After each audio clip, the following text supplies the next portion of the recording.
आप तुरंत ही ये जान पाएंगे कि आपकी इच्छाएं ही आपके जीवन की व्याख्या है। कुछ पाने से मिली सफलता, कुछ ना पाने से मेरी निष्फलता ही आपका परिचय। अधिकतर लोग ऐसे जीते हैं कि स्वयं भीतर से मरते रहते हैं, किंतु अपनी इच्छाओं को नहीं मार पाते। इच्छाएं उन्हें दौड़ाती हैं जिस प्रकार मृग तृष्णा मृग को दौड़ाती। परंतु इन्हीं इच्छाओं के गर्भ में ही ज्ञान का प्रकाश भी। कैसे?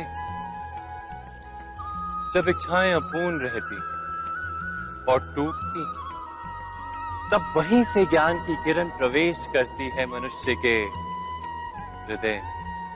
ना, ये कथा नहीं है केवल इच्छाओं के संघर्ष की, नहीं है केवल महत्वाकांक्षाओं से जन्म लेने वाले भयावह रक्तपात।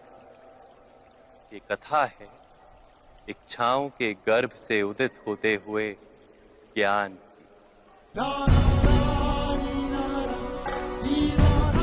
मैं वासुदेव कृष्ण आप सभी को निमंत्रण देता हूं इस यात्रा पे चलने का, जो जीवन का मर्म सिखाएगी, मनुष्य का धर्म सिखाएगी, कीचड़ से उठकर कमल बनने का कर्म सिखाएगी। और इस यात्रा का नाम है महाभारत।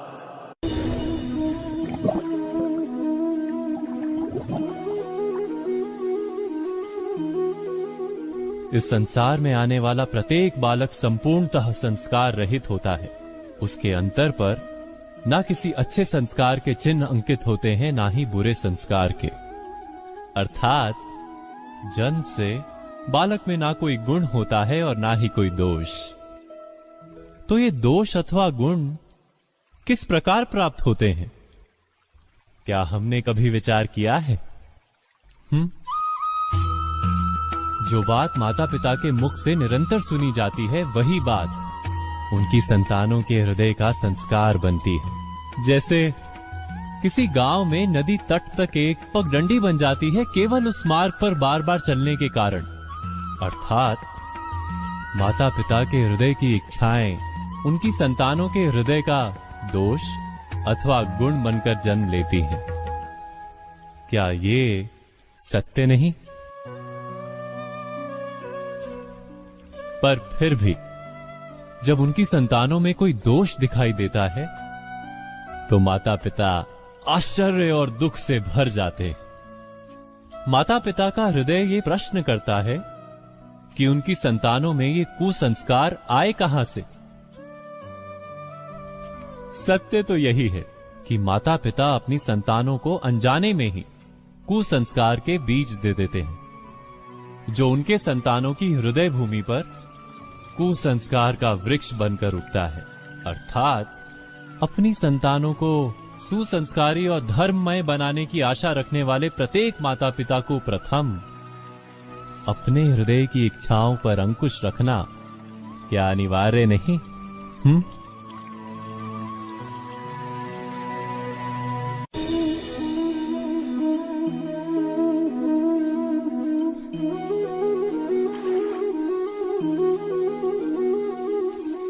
पिता सदा ही अपने संतान के सुख की कामना करते हैं, उनके भविष्य की चिंता करते रहते हैं।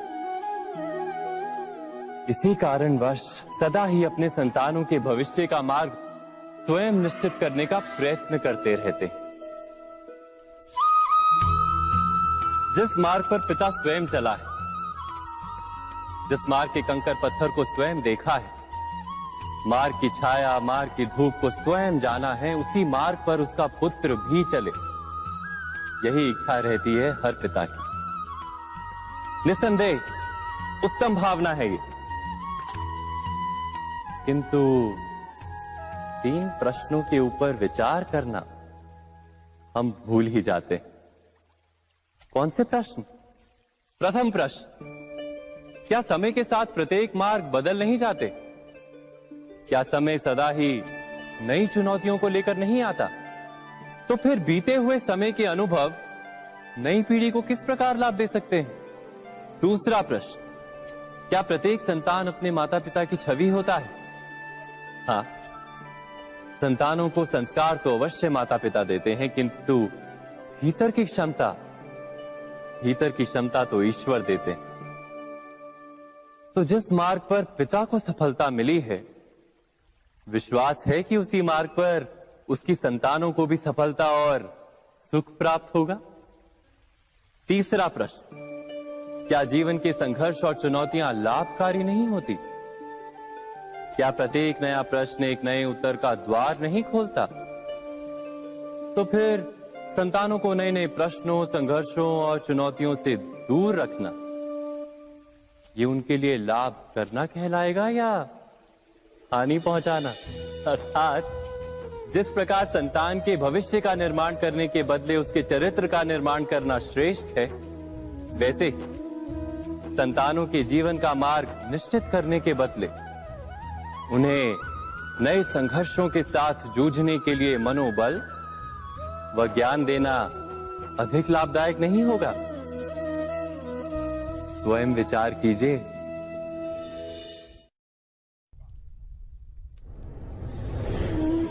पूर्वजों की इच्छा, आशा, महत्वाकांक्षा, क्रोध, बैर, प्रतिशोध, यही सब आने वाली पीढ़ी की धरोहर बनते हैं। माता पिता अपनी संतानों को देना तो चाहते हैं समस्त विश्व का सुख, पर देते हैं अपनी पीड़ाओं की संपत्ति। देना चाहते हैं अमृत, पर साथ ही साथ विष का घड़ा भी भर देते हैं। आप विचार कीजिए, आपने अपनी संतानों को क्या दिया आज तक? अवश्य प्रेम, ज्ञान, संपत्ति आदि दिए, पर क्या साथ ही साथ उनके मन को मैल से भर देने वाले पूर्व ग्रह नहीं दिए? अच्छे बुरे की पूर्व निर्धारित व्याख्याएं नहीं दी? व्यक्ति का व्यक्ति के साथ, समाजों का समाजों के साथ, राष्ट्र का राष्ट्र के साथ संघर्ष क्या इन्हीं पूर्व ग्रहों से निर्मित नहीं होते? हत्या, मृत्यु, रक्तपात क्या इन्हीं पूर्व ग्रहों से नहीं जन्मते? अर्थात माता पिता अपनी संतानों को जन्म के साथ मृत्यु का दान भी देते हैं। प्रेम के प्रकाश के साथ साथ घृणा का अंधकार भी देते हैं, और अंधकार मन का, हृदय का हो या वास्तविक हो, उससे केवल भय प्राप्त होता है, केवल भय। स्वयं विचार कीजिए।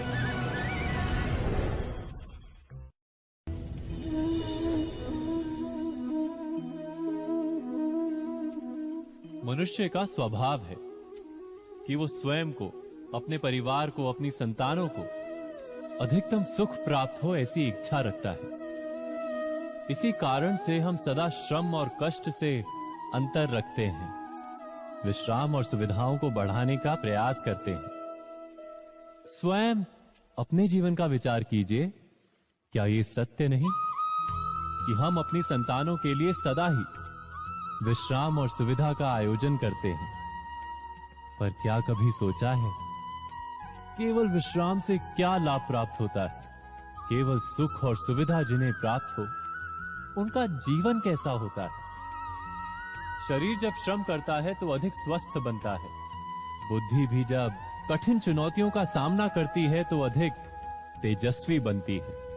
ये हम सबका अनुभव है, पर हम शायद ये भूल जाते हैं कि मन और आत्मा को जब कठिनाइयां प्राप्त होती हैं, तब वे भी अधिक बलवान होती हैं। अर्थात जब भी हम अपनी संतानों को श्रम और दुख से दूर रखने का प्रयास करते हैं, क्या वास्तव में उनके सुख का मार्ग बंद नहीं कर देते? स्वयं विचार कीजिए।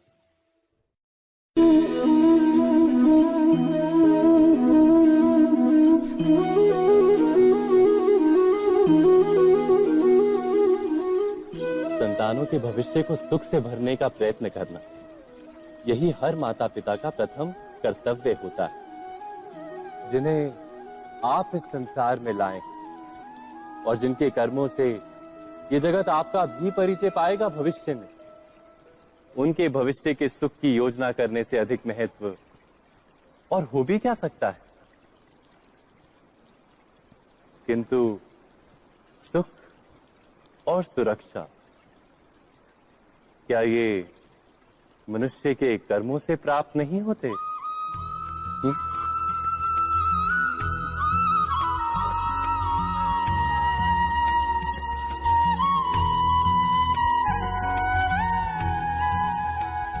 माता पिता के दिए हुए अच्छे या बुरे संस्कार, उनकी दी हुई योग्य अथवा अयोग्य शिक्षा, क्या आज के सारे कर्मों का मूल नहीं? संस्कार और शिक्षा से बनता है मनुष्य का चरित्र, अर्थात माता पिता अपनी संतानों का जैसा चरित्र बनाते हैं ऐसा ही बनता है उनका भविष्य। किंतु फिर भी अधिकतर माता पिता अपनी संतानों का भविष्य सुरक्षित करने की चिंता में उनका चरित्र निर्माण का कार्य भूल ही जाते हैं। वस्तुतः जो माता पिता अपनी संतानों के भविष्य की चिंता करते हैं उनकी संतानों को कोई लाभ नहीं होता, किंतु जो माता पिता अपने संतानों के भविष्य की नहीं उनके चरित्र का निर्माण करते हैं उन संतानों की प्रशस्ति समस्त संसार करता है। स्वयं विचार कीजिए।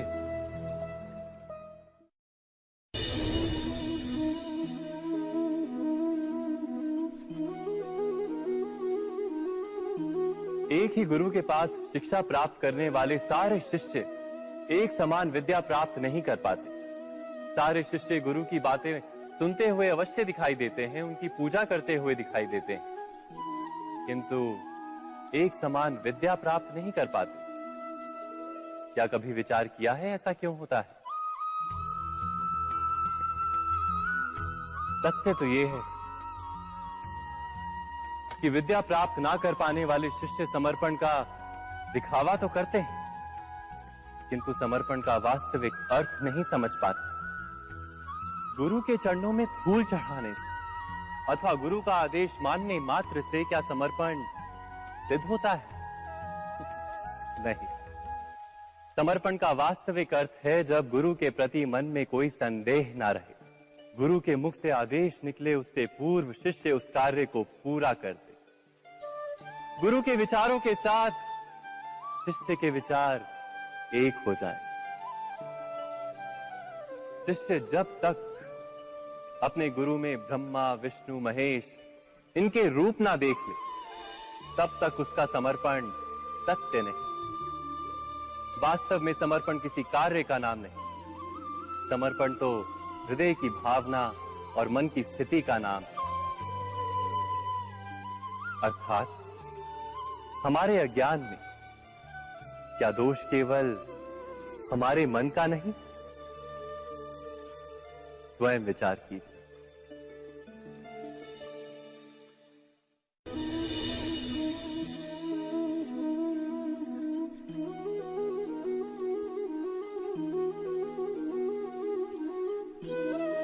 ज्ञान प्राप्ति सदा ही समर्पण से होती है, ये हम सब जानते हैं, किंतु समर्पण का वास्तविक महत्व क्या है? क्या हमने कभी विचार किया? मनुष्य का मन सदा ही ज्ञान प्राप्ति में विभिन्न बाधाओं को उत्पन्न करता है।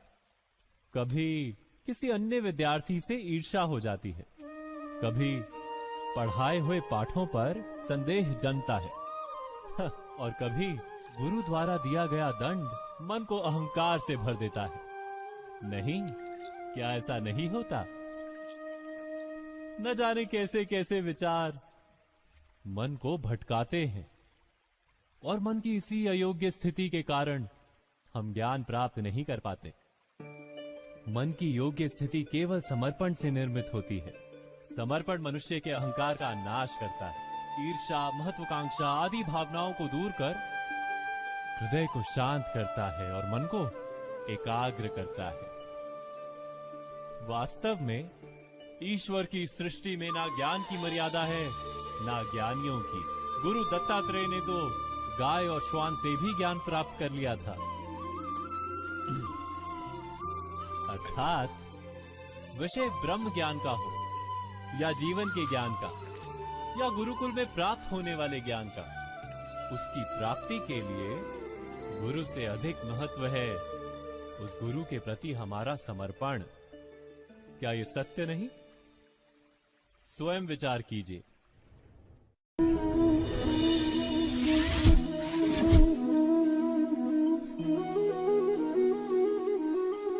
श्रेष्ठता का क्या अर्थ है? श्रेष्ठता का अर्थ है दूसरों से अधिक ज्ञान प्राप्त करना। अर्थात मूल्य इस बात का नहीं कि स्वयं कितना ज्ञान प्राप्त किया, मूल्य इस बात का है कि प्राप्त किया हुआ ज्ञान अन्य लोगों से कितना अधिक है।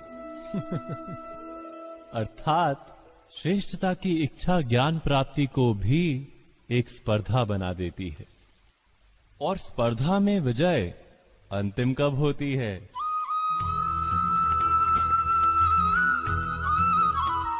कुछ समय के लिए तो श्रेष्ठ बना जा सकता है, किंतु सदा के लिए कोई श्रेष्ठ नहीं रह पाता।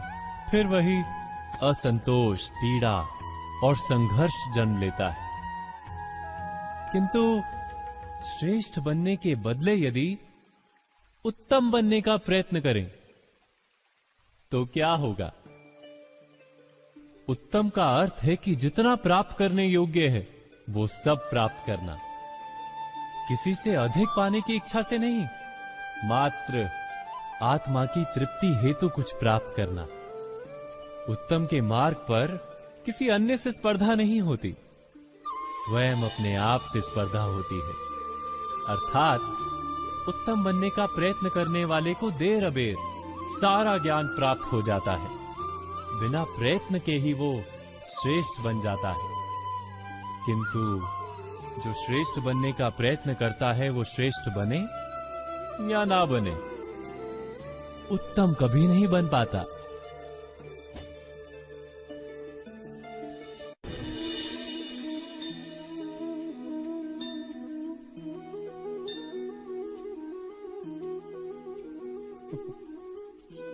जब जब मनुष्य के सामने कोई विकट स्थिति आती है तो मनुष्य ईश्वर से प्रार्थना करता है, ईश्वर के समक्ष याचना करता है कि वो स्थिति से उभरे।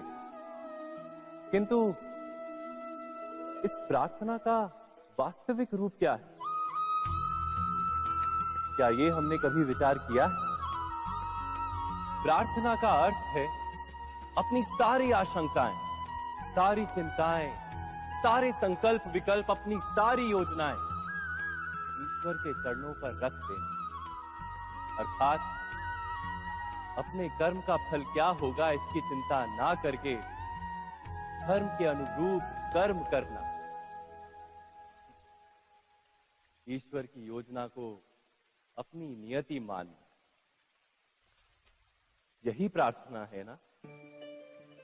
किंतु ईश्वर की योजना को समझ पाना क्या संभव है? वो योजना तो हमारे कार्यों के परिणाम के रूप में प्रकट होती है सदा ही, किंतु यदि कोई कर्मों का ही त्याग कर दे, क्या वो प्रार्थना है? वास्तव में कर्म ही जीवन और फल के प्रति मोह ना रखना ही सच्ची प्रार्थना। जो प्रार्थना कर्म में बाधा बन जाए, मनुष्य को कार्य ही ना करने दे, वो प्रार्थना है या पराजय? स्वयं विचार कीजिए।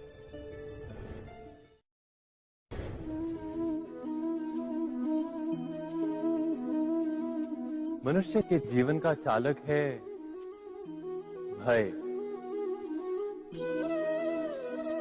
मनुष्य सदा ही भय का कारण ढूंढ लेता है। जीवन में जिन मार्गों का हम चुनाव करते हैं वो चुनाव भी हम भय के कारण ही लेते हैं।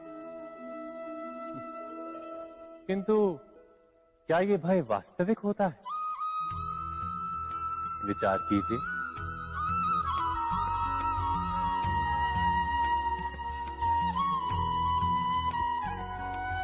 भय का अर्थ है आने वाले समय में विपत्ति की कल्पना। किंतु समय का स्वामी कौन? ना तो हम समय के स्वामी हैं, ना हमारे शत्रु या प्रतिस्पर्धी। समय तो ईश्वर के अधीन चलता है।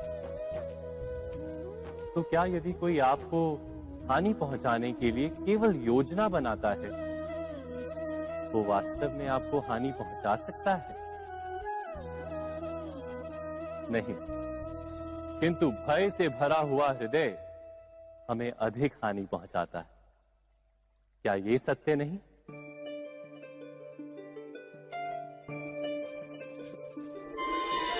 विपत्ति के समय भयभीत हृदय अयोग्य निर्णय करता है और विपत्ति को अधिक पीड़ादायक बनाता है, किंतु विश्वास से भरा हृदय विपत्ति के समय को भी सरलता से पार कर जाता है।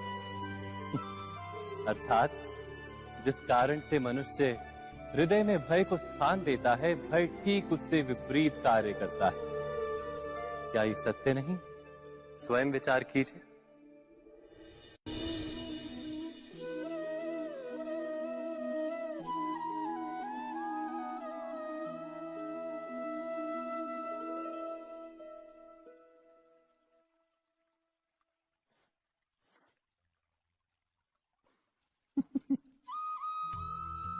जीवन में आने वाले संघर्षों के लिए जब मनुष्य स्वयं को योग्य नहीं मानता, जब उसे अपने ही बल पर विश्वास नहीं रहता, तब वो सद्गुणों को त्याग कर दुर्गुणों को अपनाता है।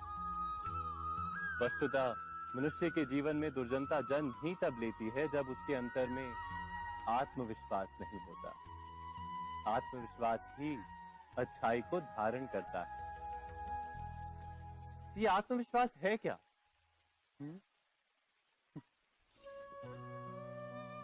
जब मनुष्य ये मानता है कि जीवन का संघर्ष उसे दुर्बल बनाता है, तो उसे अपने ऊपर विश्वास नहीं रहता। वो संघर्ष के पार जाने के बदले संघर्ष से छूटने के उपाय ढूंढने लगता है। किंतु जब वो ये समझता है कि ये संघर्ष उसे अधिक शक्तिशाली बनाते हैं, ठीक जैसे व्यायाम करने से देह की शक्ति बढ़ती, तो प्रत्येक संघर्ष के साथ उसका उत्साह बढ़ता है। अर्थात आत्मविश्वास और कुछ भी नहीं, मन की स्थिति, जीवन को देखने का दृष्टिकोण मात्र है। और जीवन का दृष्टिकोण तो मनुष्य के अपने वश में होता है। स्वयं विचार कीजिए।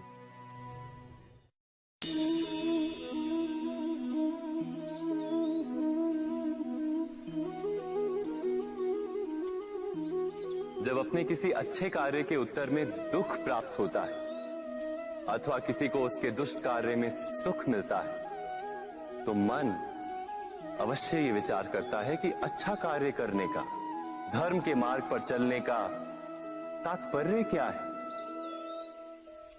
पर दुष्ट आत्मा को क्या प्राप्त होता है ये भी देखिए। दुष्टता करने वाला हृदय सदा चंचल रहता है, अकुलाता रहता है। मन में सदा नए नए संघर्ष उत्पन्न होते हैं। अविश्वास उसे जीवन भर दौड़ाता है। क्या ये सुख है? जबकि धर्म पे चलने वाले, अच्छा कार्य करने वाले, सत् चरित्र व्यक्ति का हृदय शांत रहता है। परिस्थितियां उसके जीवन के सुख में बाधा नहीं बनती। समाज में सम्मान और मन में संतोष रहता है सदा। अर्थात अच्छा बर्ताव भविष्य में किसी सुख का मार्ग नहीं। अच्छा बर्ताव स्वयं सुख, अथवा बुरा बर्ताव भविष्य में किसी दुख का मार्ग नहीं। अधर्म उसी क्षण दुख उत्पन्न करता है। धर्म से सुख नहीं, धर्म स्वयं सुख।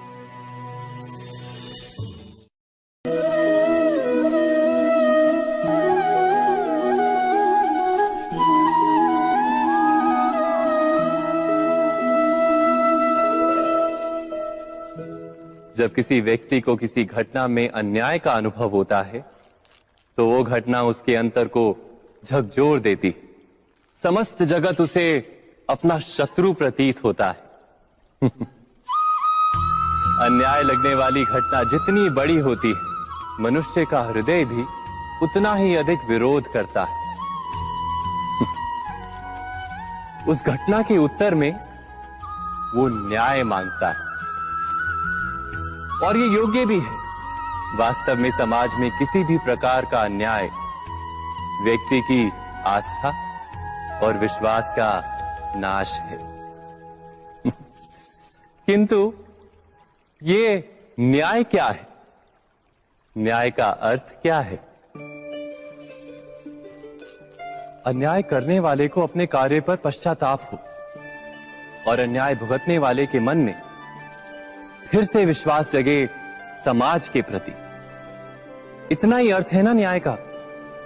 किंतु जिसके हृदय में धर्म नहीं होता, वो न्याय को छोड़कर बैर और प्रतिशोध को अपनाता है। हिंसा के बदले प्रतिहिंसा की भावना लेकर चलता है। स्वयं भोगी हुई पीड़ा से कहीं अधिक पीड़ा देने का प्रयत्न करता है, और इस मार्ग पर चलते अन्याय को भुगतने वाला स्वयं अन्याय करने लगता है। शीघ्र ही वो अपराधी बन जाता है। अर्थात न्याय और प्रतिशोध के बीच बहुत कम अंतर होता है, और इसी अंतर का नाम है धर्म। क्या ये सत्य नहीं? स्वयं विचार कीजिए। व्यक्ति को जब उसके अपराध का दंड मिलता है, तब कभी कभी उस न्याय को देखकर मन कचोटता है। प्रश्न उठता है हृदय में कि जब वो अपराध हुआ था, तब व्यक्ति भिन्न था। उसके पश्चात उसने इतने पश्चाताप किए, स्वयं में इतना परिवर्तन किया, फिर उसे दंड क्यों मिले? पर जहां आघात होता है, वहां प्रत्याघात भी होता है।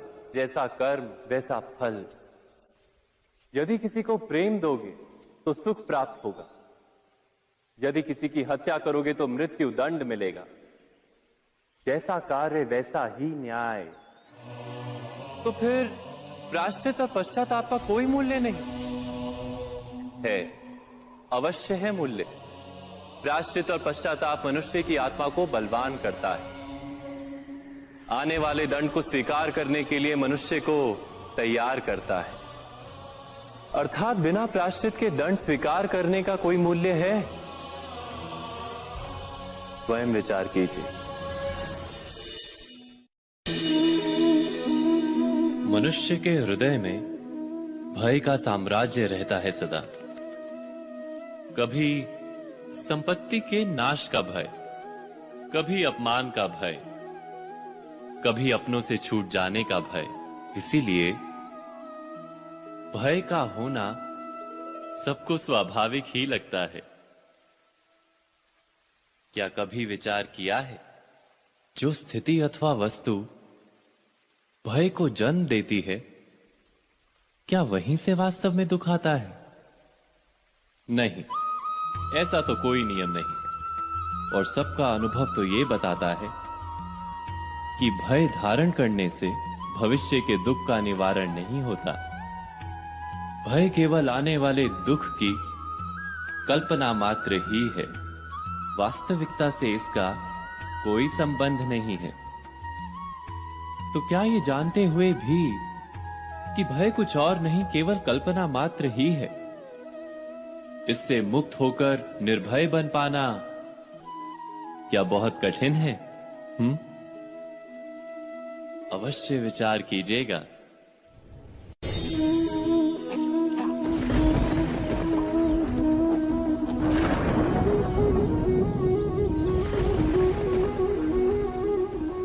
सपनों और पूर्वाभासों के आधार पर हम भविष्य के सुख दुख की कल्पना करते हैं।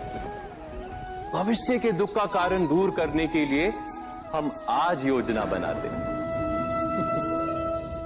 किंतु कल के संकट को आज निर्मूल करने से हमें लाभ मिलता है या हानि पहुंचती है? ये प्रश्न हम कभी नहीं करते। सत्य तो ये है कि संकट और उसका निवारण साथ जनते हैं, व्यक्ति के लिए भी और सृष्टि के लिए भी। नहीं, आप अपने भूतकाल का स्मरण कीजिए, इतिहास को देखिए। आप तुरंत ही ये जान पाएंगे कि जब जब संकट आता है तब तब उसका निवारण करने वाली शक्ति भी जन्म लेती है। यही तो जगत का चलन है। वस्तुतः संकट ही शक्ति के जन्म का कारण है। प्रत्येक व्यक्ति जब संकट से निकलता है तो एक पद आगे बढ़ा होता है, अधिक चमकता है, आत्मविश्वास से अधिक भरा होता है, न केवल अपने लिए अपितु विश्व के लिए भी। क्या ये सत्य नहीं? वास्तव में संकट का जन्म है एक अवसर का जन्म, अपने आप को बदलने का, अपने विचारों को ऊंचाई पर करने का अवसर, अपनी आत्मा को बलवान और ज्ञान मंडित बनाने का अवसर। जो ये कर पाता है उसे कोई संकट नहीं होता, किंतु जो ये नहीं कर पाता वो तो स्वयं एक संकट है विश्व के लिए। विचार कीजिए।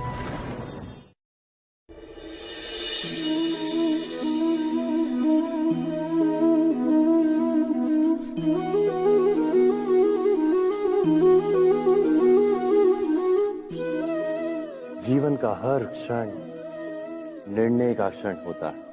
प्रत्येक पद पर दूसरे पद के विषय में कोई निर्णय करना ही पड़ता है, और निर्णय अपना प्रभाव छोड़ जाता है।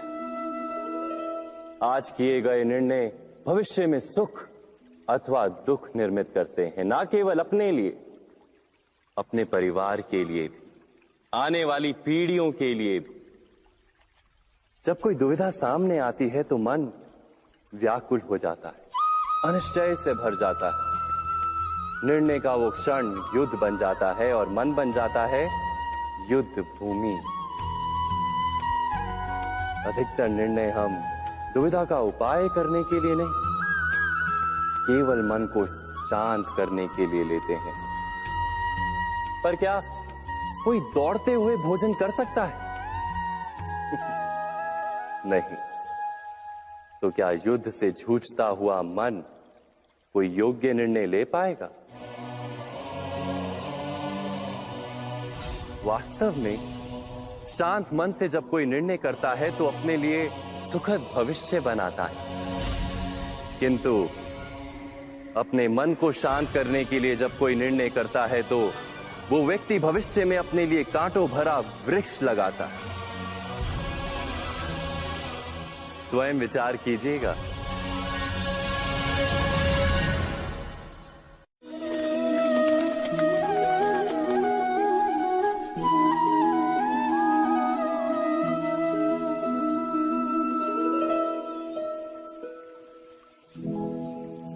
निर्णय के क्षण में हम सदा ही किसी अन्य के सुझाव, सूचना, मंत्रणा या परामर्श को आधार बनाते हैं, और हमारे भविष्य का आधार हमारे आज लिए गए निर्णय के ऊपर होता है। तो क्या हमारा भविष्य किसी अन्य के परामर्श, किसी अन्य के सुझाव का फल है? क्या हमारा संपूर्ण जीवन किसी अन्य की बुद्धि का परिणाम? क्या हमने कभी विचार किया है? सबका अनुभव है कि भिन्न भिन्न लोग एक ही स्थिति में भिन्न भिन्न परामर्श देते हैं। मंदिर में खड़ा भक्त कहता है कि दान करना चाहिए, और चोर कहता है यदि अवसर मिले तो इस मूर्ति के श्रृंगार चुरा। धर्म से भरा हृदय धर्ममय सुझाव देता है, और अधर्म से भरा हृदय अधर्म का परामर्श देता है। धर्ममय सुझाव का स्वीकार ही मनुष्य को सुख की ओर ले जाता है, किंतु ऐसे परामर्श का स्वीकार करना तभी संभव होता है जब हृदय में धर्म हो। अर्थात किसी का सुझाव अथवा परामर्श स्वीकार करने से पूर्व स्वयं अपने हृदय में धर्म को स्थापित करना क्या आवश्यक नहीं? स्वयं विचार कीजिए।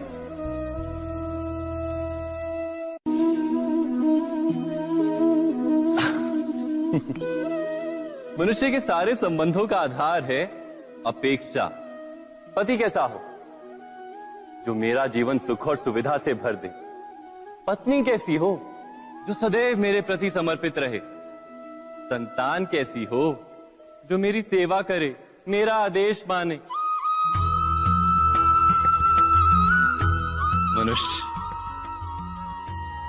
मनुष्य उसी को प्रेम भी कर पाता है जो उसकी अपेक्षा पूर्ण करता है, और अपेक्षा की तो नियति है भंग होना। कैसे? क्योंकि अपेक्षा मनुष्य के मस्तिष्क में जन्म लेती है। कोई अन्य व्यक्ति उसकी अपेक्षाओं के बारे में जान ही नहीं पाता। पूर्ण करने की प्रामाणिक इच्छा हो तब भी कोई मनुष्य किसी की अपेक्षाओं को पूर्ण नहीं कर पाता, और वहां से जन्म लेता है संघर्ष। सारे संबंध संघर्ष में परिवर्तित हो जाते। पर मनुष्य अपेक्षा को संबंध का आधार ना बनाए और स्वीकार करे केवल संबंध का आधार, तो क्या ये जीवन स्वयमेव सुख और शांति से नहीं भर जाएगा? स्वयं विचार कीजिएगा।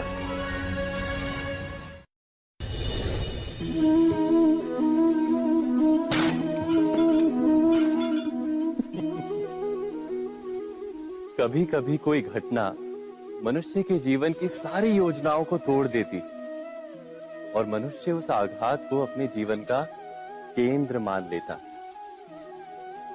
पर क्या भविष्य मनुष्य की योजनाओं के आधार पर निर्मित होते हैं? नहीं। जिस प्रकार किसी ऊंचे पर्वत पर सर्वप्रथम चढ़ने वाला उस पर्वत की तलाई में बैठकर जो योजना बनाता है, क्या वही योजना उसे उस पर्वत की चोटी तक पहुंचाती है? नहीं। वास्तव में वो जैसे जैसे ऊपर चढ़ता है वैसे वैसे उसे नई नई चुनौतियां, नई नई विडंबनाएं, नए नए अवरोध मिलते हैं। प्रत्येक पद पर वो अपने अगले पद का निर्णय करता है। प्रत्येक पद पर उसे अपनी योजनाओं को बदलना पड़ता है। कहीं पुरानी योजना उसे खाई में ना ढकेल दे। वो पर्वत को अपने योग्य नहीं बना पाता, केवल स्वयं को पर्वत के योग्य बना सकता है। क्या जीवन के साथ भी ऐसा ही नहीं? जब मनुष्य जीवन में किसी एक चुनौती को, एक अवरोध को अपने जीवन का केंद्र मान लेता है, अपने जीवन की गति को ही रोक देता है, तो वो अपने जीवन में सफल नहीं बन पाता और ना ही सुख और शांति प्राप्त कर पाता। अर्थात जीवन को अपने योग्य बनाने के बदले स्वयं अपने को जीवन के योग्य बनाना ही सफलता और सुख का एकमात्र मार्ग नहीं? स्वयं विचार कीजिए।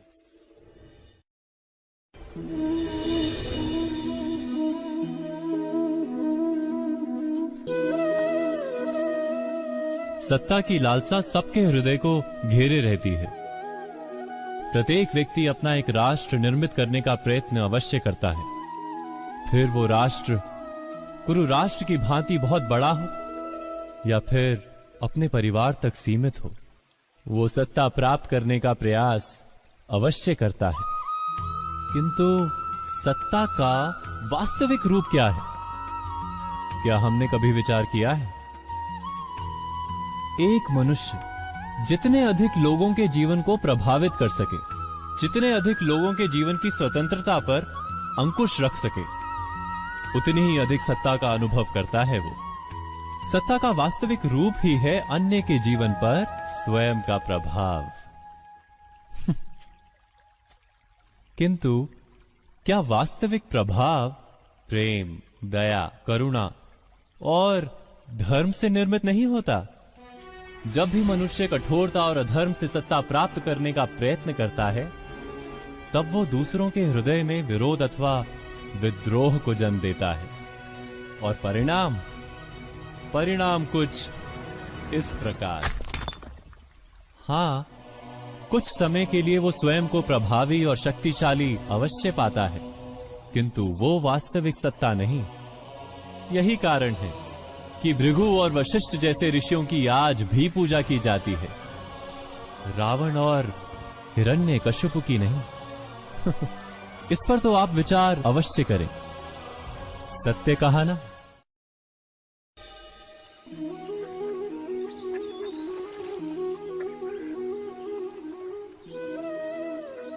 समय के आरंभ से ही मनुष्य को एक प्रश्न सदा पीड़ा देता है कि वो अपने संबंधों में अधिकतम सुख और कम से कम दुख किस प्रकार प्राप्त कर सकता है। क्या आपके सारे संबंधों ने आपको संपूर्ण संतोष दिया है? विचार कीजिए। हमारा जीवन संबंधों पर आधारित है। हमारी सुरक्षा संबंधों पर आधारित है। इसी कारण हमारे जीवन के सारे सुखों का आधार भी संबंध है। किंतु फिर भी हमें संबंधों में ही अधिकतर दुख क्यों प्राप्त होते हैं? सदा ही संघर्ष भी संबंधों से ही उत्पन्न क्यों हो जाते हैं? कभी विचार किया है?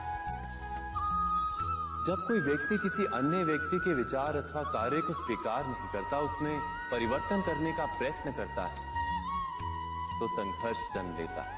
अर्थात जितना अधिक अस्वीकार उतना ही अधिक संघर्ष, और जितना अधिक स्वीकार उतना ही अधिक सुख। क्या ये वास्तविकता नहीं?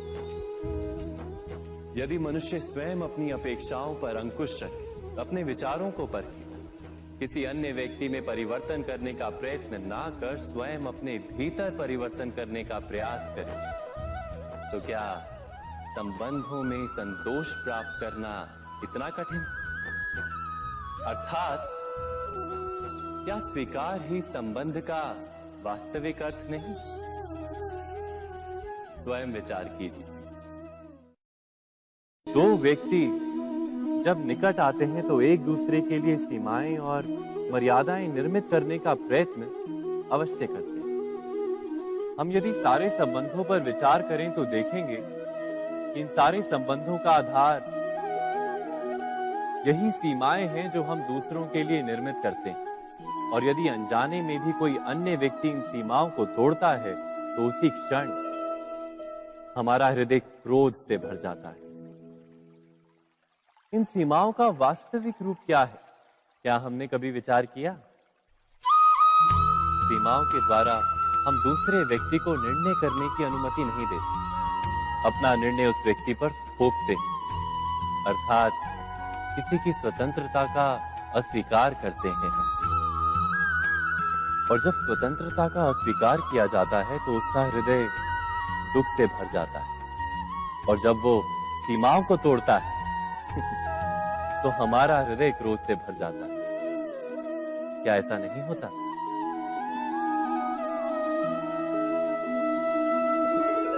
पर यदि एक दूसरे की स्वतंत्रता का सम्मान किया जाए तो किसी मर्यादाओं या सीमाओं की आवश्यकता ही नहीं होती। अर्थात जिस प्रकार स्वीकार किसी संबंध का देह है, क्या वैसे ही स्वतंत्रता किसी संबंध की आत्मा नहीं?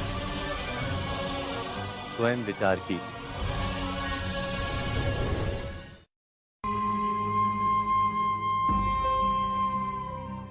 प्रत्येक मनुष्य के जीवन में ऐसा क्षण अवश्य आता है जब सारे स्वप्न, सारी आशाएं, सारे दृश्य ध्वस्त हो जाते हैं। जीवन के सारे आयोजन ही बिखर जाते हैं। एक और धर्म होता है और दूसरी ओर सुख। इसी को धर्म संकट कहते हैं। जब धर्म का वहन ही संकट हो और धर्म का त्याग ही सुख हो। विचार कीजिए, कभी किसी स्वजन के विरुद्ध सत्य बोलने का अवसर प्राप्त हो जाता है, कभी ठीक दरिद्रता के समय सरलता से चोरी करने का मार्ग प्राप्त हो जाता है, कभी किसी शक्तिशाली राजनेता या राजा के कर्मचारी का अधर्म प्रकट हो जाता है। सबके जीवन में ऐसी घटना बनती ही रहती है। अधिकतर लोग ऐसे किसी क्षण को धर्म संकट के रूप में जान ही नहीं पाते। हमें किसी प्रकार के संघर्ष का अनुभव ही नहीं होता। सहजता से सुख की ओर खींचे चले जाते हैं, जैसे मक्खी गुड़ की ओर खींची चली जाती। वास्तव में धर्म संकट का कण ईश्वर के निकट जाने का कण होता है। यदि हम संघर्षों से भयभीत ना हो, सुख की ओर आकर्षित ना हो, अपने धर्म पर दृढ़ रहे, तो ईश्वर का साक्षात्कार दूर नहीं।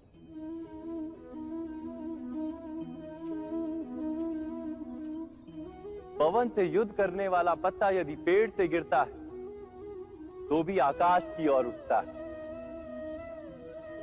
पवन से झुकने वाली घास वहीं भूमि पर रह जाती।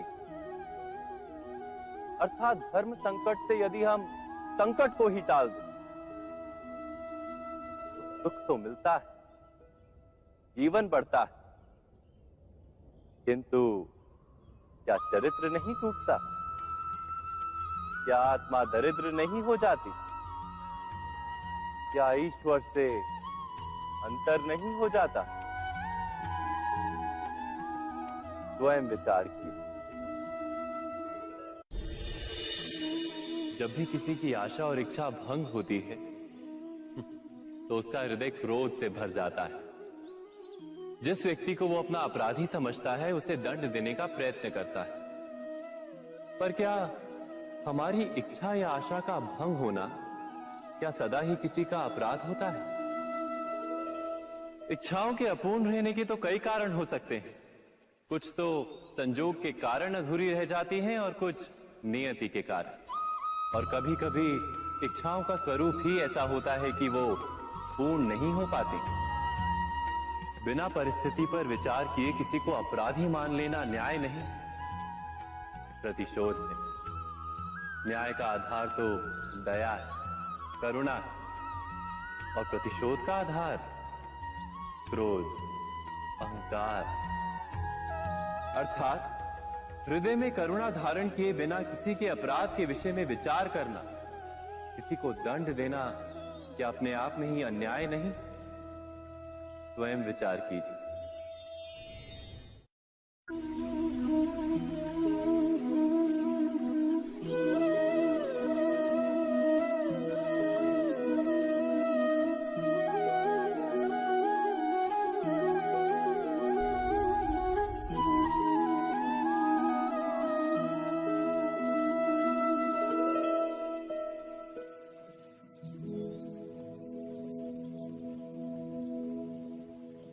भविष्य के आधार पर सब आज का निर्णय लेना चाहते हैं।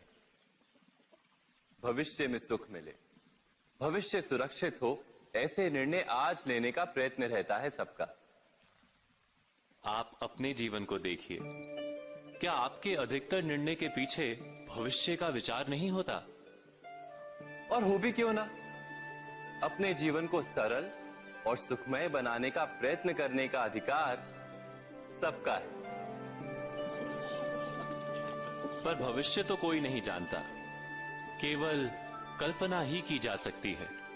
तो जीवन के सारे महत्वपूर्ण निर्णय कल्पनाओं के आधार पर ही करते हैं हम।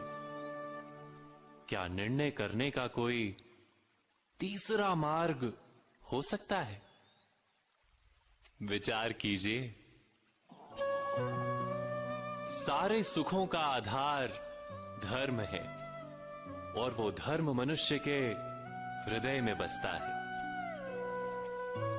तो प्रत्येक निर्णय से पूर्व स्वयं अपने हृदय से ये प्रश्न अवश्य पूछ लेना कि ये निर्णय स्वार्थ से जन्मा है या धर्म से। क्या इतना पर्याप्त नहीं? भविष्य के बदले धर्म का विचार करने से क्या भविष्य अधिक सुखपूर्ण नहीं होगा? स्वयं विचार कीजिए।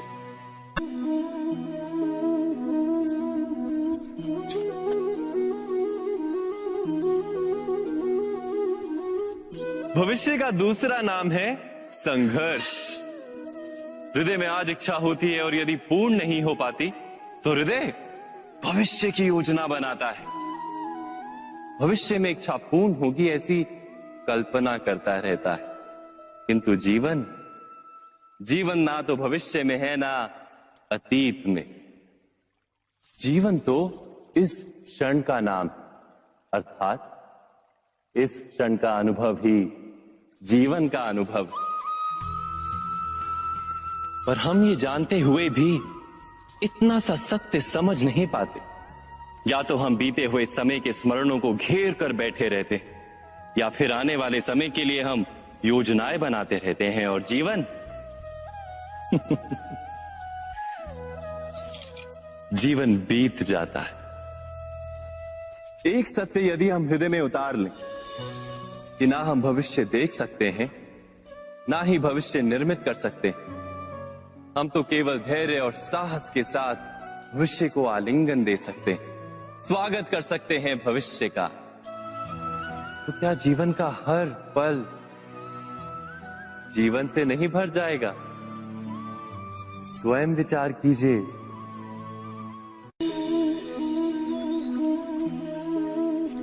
सबके जीवन में ऐसा प्रसंग अवश्य आता है कि सत्य कहने का निश्चय होता है हृदय में, किंतु मुख से सत्य निकल नहीं पाता। कोई भय मन को घेर लेता है। किसी घटना अथवा प्रसंग के बारे में बात करना, या फिर स्वयं से कोई भूल हो जाए उसके बारे में कुछ बोलना, क्या ये सत्य है? नहीं, ये तो केवल तथ्य है। अर्थात जैसा हुआ था वैसा केवल बोल देना सामान्य सी बात। किंतु कभी कभी उस तथ्य को बोलते हुए भी भय लगता है। कदाचित किसी दूसरे की भावनाओं का विचार आता है मन, दूसरे को दुख होगा ये भय भी शब्दों को रोकता है। तो ये सत्य क्या है? क्या हमने कभी विचार किया है? जब भय रहते हुए भी कोई तथ्य बोलता है तो वो सत्य कहलाता है। वास्तव में सत्य कुछ और नहीं, केवल निर्भयता का दूसरा नाम है। और निर्भय होने का कोई समय नहीं होता, क्योंकि निर्भयता आत्मा का स्वभाव है। अर्थात क्या प्रत्येक क्षण सत्य बोलने का क्षण नहीं होता?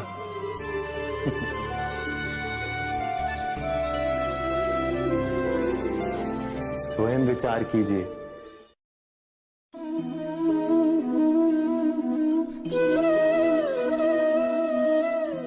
परंपरा में धर्म बसता है और परंपराएं ही धर्म को संभालने का कार्य करती हैं, ये सत्य है। पर क्या केवल परंपरा ही धर्म है? विचार कीजिए। सत्य तो यह है कि जिस प्रकार पाषाण में शिल्प होता है, उसी प्रकार परंपरा में धर्म होता है। इस पत्थर में शिल्प है, ये पत्थर शिल्प नहीं।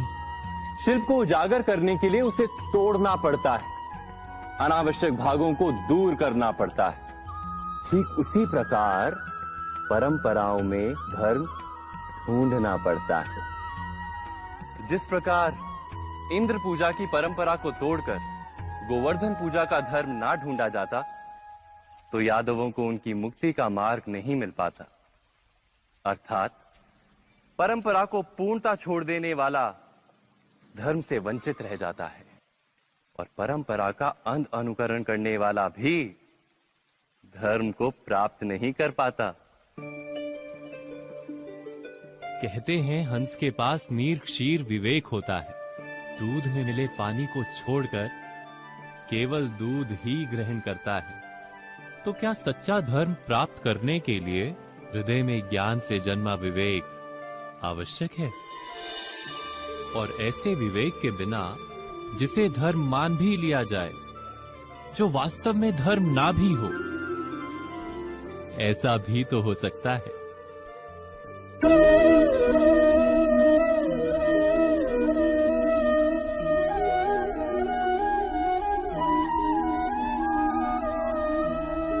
महाभारत का ये युद्ध, महाभारत की ये कथा अनेक सत्यों को प्रस्थापित करती है। महानतम सत्य ये कि अलगपन और भिन्नता ही अधर्म का मूल है और एकात्मता ही धर्म का आधार है। कैसे? स्वयं विचार कीजिए। मनुष्य का हृदय सुख की आशाओं से, सत्ता और संपत्ति की इच्छाओं से घिरा रहता है सदा। किंतु सामान्य रूप से मनुष्य अपने माता पिता, संतानों, भाई बहन या पत्नी के साथ उचित व्यवहार ही करता है, कोई अन्याय नहीं करता। वो सुख और संपत्ति को समान भागों में बांटकर भोगता है, क्योंकि वो ये जानता है कि उसके सुख का आधार है उसका परिवार, उसके सुख का कारण है उसका परिवार। मनुष्य ये भी जानता है कि उसका सुख समाज से आता है, किंतु वो समाज के साथ अन्याय कर लेता है, समाज का शोषण कर लेता है, क्योंकि वो समाज को अपने सुख का कारण नहीं मानता, वो समाज को अपने सुख का साधन मानता है। भेद है तो कारण और साधन में।